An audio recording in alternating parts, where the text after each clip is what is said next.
Hello, this is Biblical Tarot, and I'm back with another video. And this is today's card of the day, and it is Monday, February 1st. Wow, it's February 1st. Well, happy February 1st. Um, let's get straight to it, eh? Today's card is the King of Pentacles. And the King, he is very interesting to me. I always say that. This is very interesting. But really, he is very interesting to me. When I think of the king, I think of Solomon. I think of the King of Pentacles. I think of King Solomon. That's what comes to my mind all the time. A businessman, somebody that makes money, somebody that is very smart and wise and all of that. Okay? Even though you always have the reverse of that, because there's times when Solomon was not wise. So, but you have the reverse of that, of course. But the King of Pentacles is fire of earth. He is Lord of the wide and fertile land. That sounds so awesome. And, yep, and he is King of the spirits of earth. And so he's heaviness, heavy mind, materiality, and industriousness. So, let's see.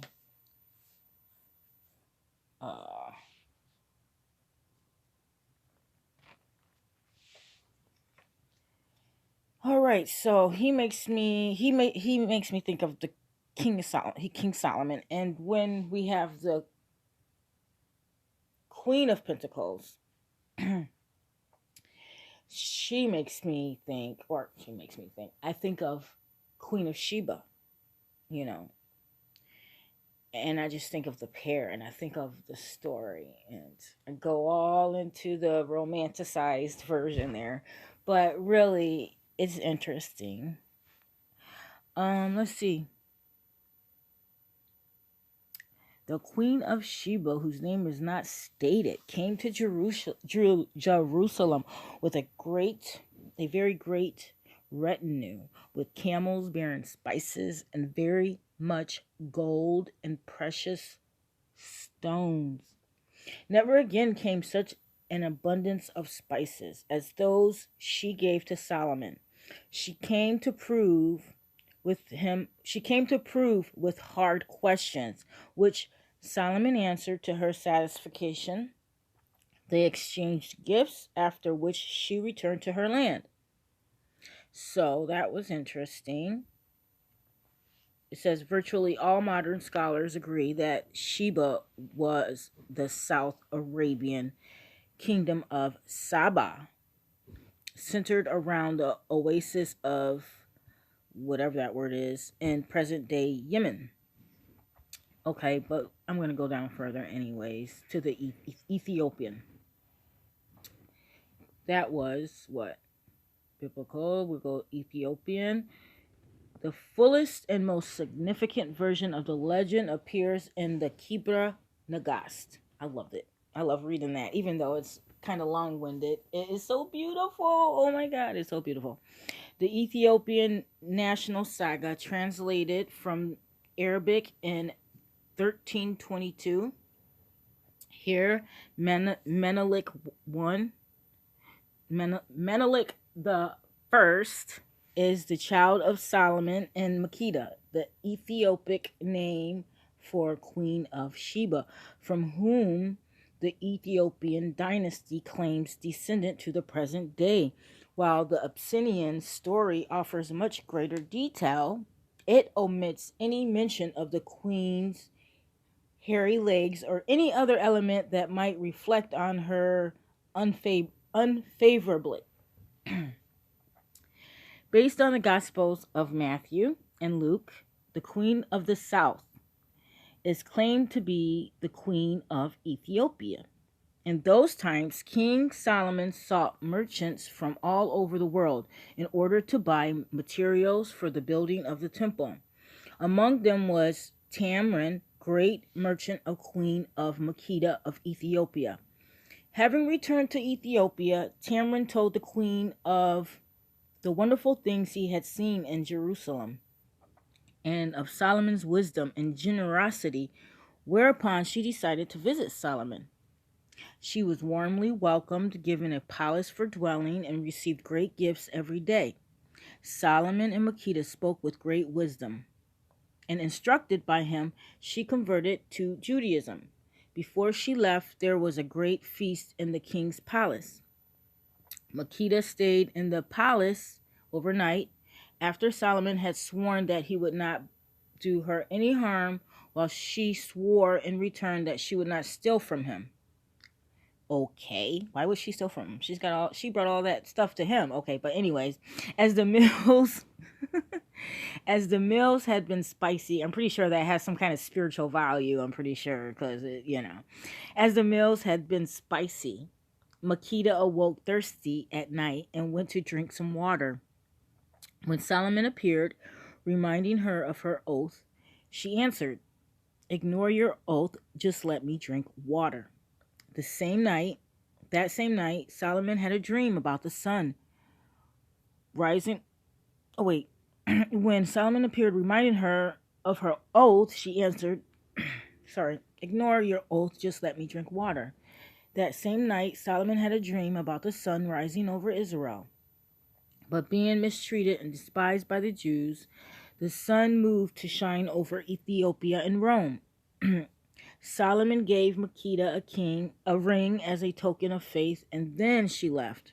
On her way home, she gave birth to a son, whom she named, I do not know what that name is, but I guess it means, well, it says it means a son of the wise man. I need to drink some water or something. I have like a tingle in my throat. I'm sorry.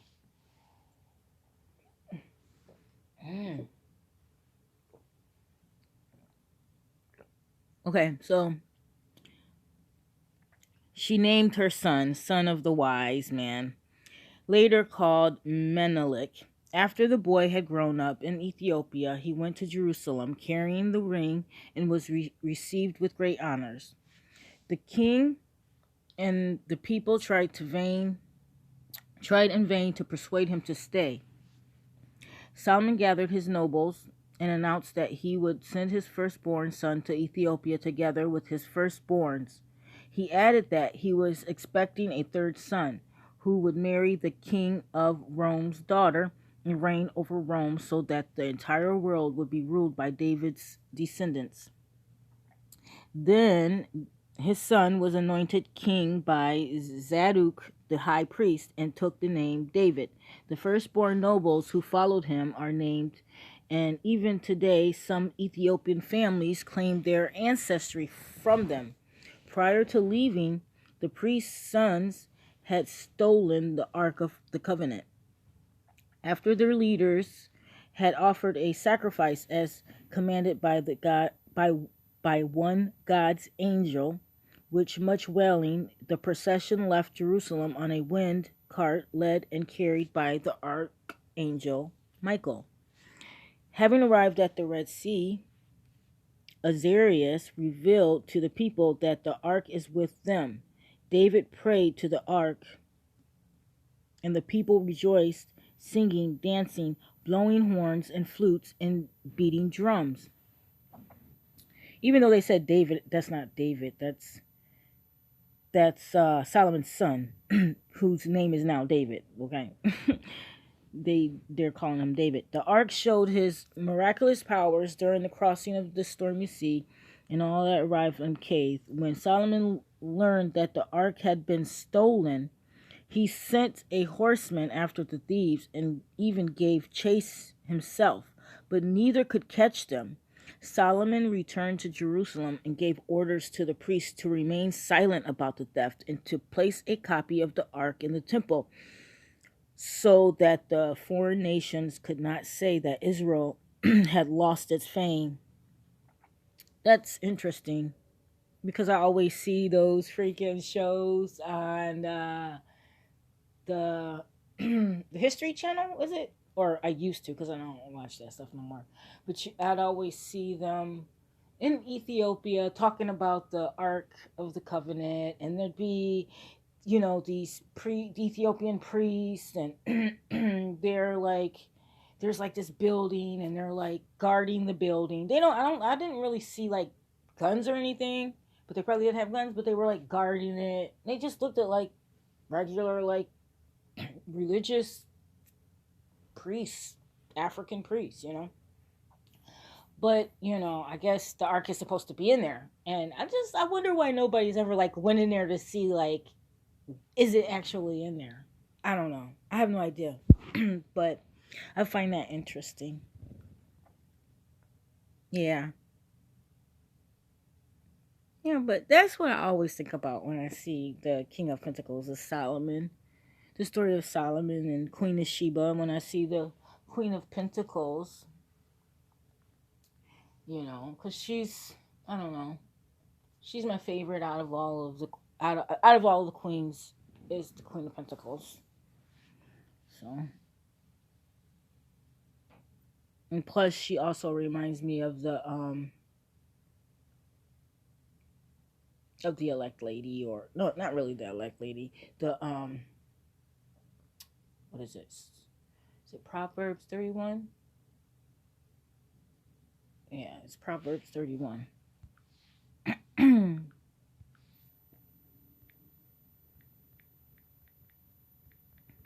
31. Let me see.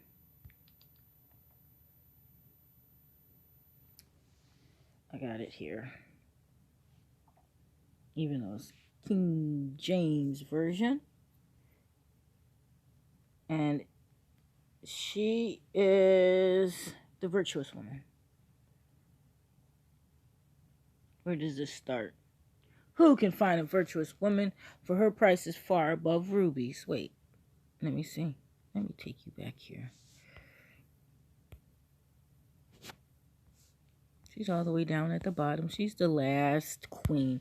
Oh, she's the last queen. But you know what? The last is always the first, right? It always becomes the first. Because if you turn around, you are the first. Hey, that's awesome. So here goes the Queen of Pentacles. And it says, who can find a virtuous woman? For her price is far above rubies. The heart of her husband doth safely trust in her, so that he shall have no need of spoil. She will do him good and not evil all the days of her life. She seeketh wool and flax, and worketh willingly with her hands. She is like the merchant's ships. She bringeth her food from afar. She raiseth also while it is yet night. She riseth also while it is yet night, and give meat to her household, and a portion to her maidens. She considers a field and buys it. With the fruit of her hands she plants a vineyard. She girdeth her loins with strength, and strengthen her arms. She perceives that her merchandise is good. Her candle goes not out by night. She lays her hands to the spindle, and her hands hold the distaff. She stretches out her hand to the poor. She reaches forth her hand to the needy. She is not afraid of the snow for her household. For all her household are clothed with scarlet. She maketh herself coverings of tapestry. Her clothing is silk and purple. Her husband is known in the gates. When he sitteth among the elders of the land, she maketh fine linen, and selleth it, and delivereth girdles unto the merchant. Strength and honor are her clothing, and she shall rejoice in time to come. She openeth her mouth with wisdom, and her tongue is the law of kindness. She looketh well to the ways of her household, and eateth not the bread of idleness. Her children arise up and call her blessed, her husband also, and he praises her. Many daughters have done virtuously, but thou excellest them all. Favor is deceitful, and beauty is vain, but a woman that fears the Lord, she shall be praised. Give her of the fruit of her hands, and her own works. Praise her in the gates. How beautiful. The Queen of Pentacles and the King of Pentacles. Aw, they belong together.